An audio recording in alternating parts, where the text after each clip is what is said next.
In our second year, me and my friend Sam Jones, who now plays under the name Samuel Idwell and is doing quite well, doing kind of folky type stuff, we set up the Collingwood Open Mic and kind of wanted it to be more inclusive and just get as many people playing as possible. Loads of people came down to the college bar and it became a really, really good night, and so we did that for 2 years, and this is the third year, and now we've got some great people who are kind of taking over from us, and I'm kind of weeding them onto it, although they're doing a great job so far. When I walk in the spot, this is what I see.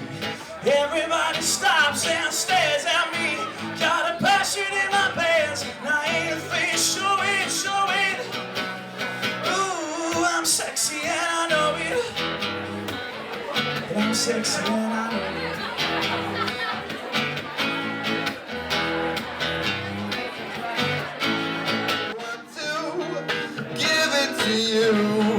You can be my Collingwood girl, my Collingwood girl. Have you seen my penis?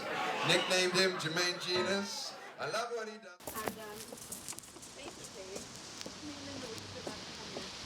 There's a surprising amount of people who are very, very good at music. I think the interesting thing is there seems to be like a slightly different culture of people are maybe less committed to bands and music and stuff like that than in other university cities. And for me, like, I wonder whether that's because people in Durham are obviously, you know, very intelligent, high flyers. A lot of people are very career driven, and so they see music as a hobby and a pastime. But because people are very talented, I think a lot of people in their spare time did an instrument or like to sing or do things like that, and so there is a big talent pool. Quite a lot of people view British people as very uptight and don't talk about their emotions, but then we have a very big music scene, which I think is really good. Get up and about sleeping on the couch when I'm there. And I like you, and I like you, and I feel so many people like you. And I like you, and I like you, and I feel so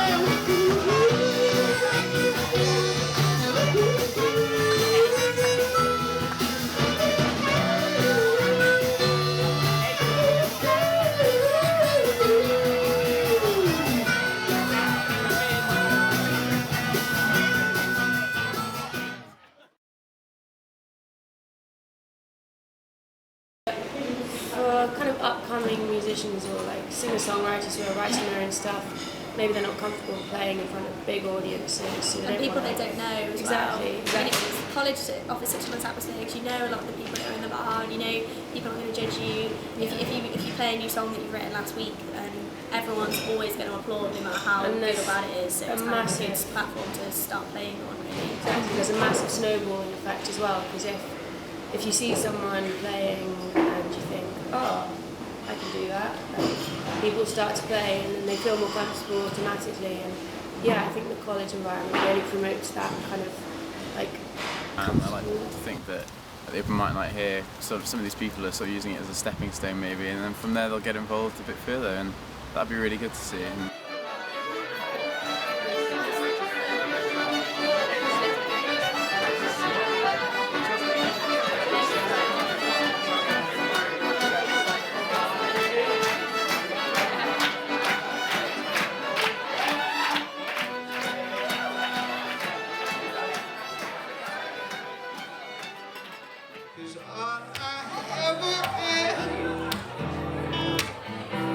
Redemption songs, redemption songs.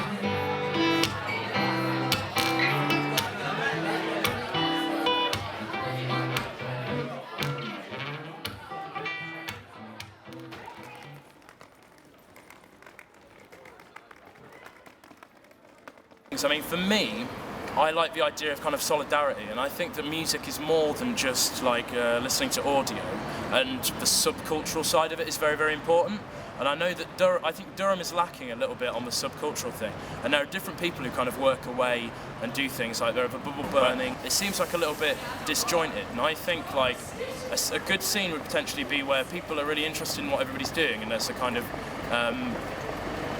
just a solidarity there, which I think definitely. Durham is working towards, but it's not necessarily there yet. But I think in Durham, we're kind of lucky that because the scene isn't really that established, it's almost like everybody who likes everything gathers in places like Fish Tank or stuff like that, and nobody really turns their nose up because everybody's actually just happy that they're meeting people who don't just listen to the UK top 40 or whatever, and don't just want to listen to, you know, some attempt at house. And maybe it's just like the internet and everything like that, like so many different genres of music and styles of music are available to everybody that I don't even know ever again in the future if a proper scene will happen like it used to do in the past. But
take your aim, fire away, fire away.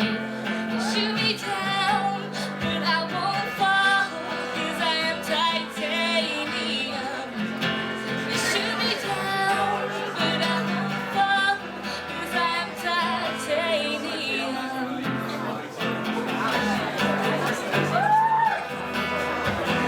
Titanium. Got a trumpet solo in the middle that I'm going to try, but sorry if you get a bit freaked out.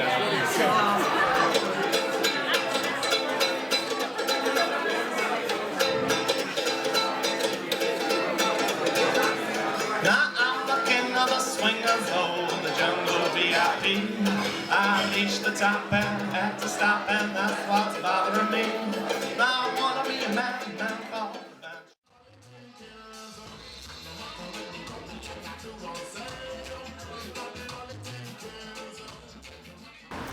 people have got to know, like us lot in that generation got to know each other, and then we started trying to put stuff on and do kind of gigs, and it all started to build up incrementally. First of all, running your own gig is not as hard as you might think. The first time you do it, you'll be like, wow, this is mind-blowing, it's so much pressure and I've got to do so much and stuff like that, but you get into the habit of it, and it can actually be broken down to quite simple things, and everybody, as stressed as you'll be on the night and think, oh no, it's falling apart, everybody will have a really cool time.